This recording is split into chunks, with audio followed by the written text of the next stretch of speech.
Hi Scouters, my name is Morgan and today I'm going to teach you a little bit about how to build a home for wildlife in your own backyards. Now my backyard is probably a little different than some of yours.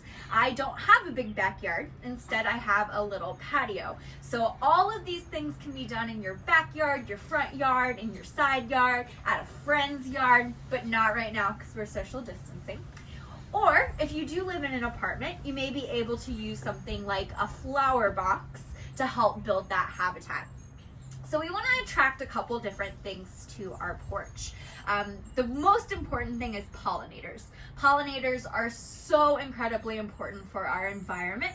Those are going to be animals or insects like butterflies, bees, and even bring some birds to our habitat that can help spread seeds.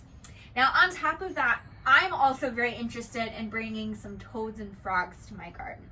Now toads and frogs are incredibly important because they tell us a lot about the environment in which they live. If toads are absent, there's probably not a whole lot of water. The environment and the soil and the plants are probably not very good. So what we want to do to attract them, we want to plant some plants that are friendly to them. There are actually some plants that are toxic to these animals. So even though they look good in your garden, you might want to do a little bit of research on what might be best to attract them to your yard. But for toads in particular, they like when it's pretty cold and damp. Something that you may not know about them is they are nocturnal. So they're going to come out at nighttime and they're going to avoid the sun as much as they can. Our garden box is perfect because it gets direct sun about half of the day, and the large portion of that corner is going to remain shaded and cool, even in the hot summer. Now we also are helping those toads out by giving them some options for shelter. Now toads like, again, when it's really cool, really dark, so turning pots upside down, even putting stones underneath them so they can squeeze in and then come out at night is critical for attracting them to your gardens. Now something to be aware of though is because they are nocturnal, they are really tricky to see.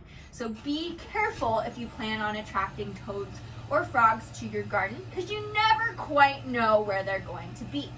Now something else we want to attract to our garden that is a little bit easier to do is to just leave everything where it is because we want to attract snakes.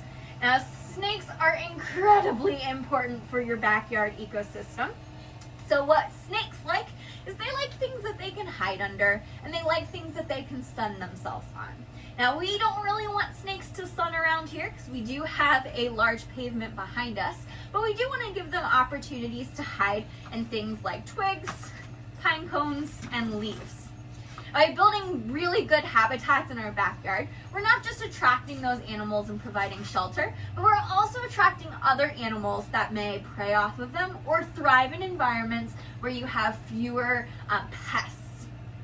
So by building backyard habitat, you're doing a number not just for your backyard, but for the community as a whole.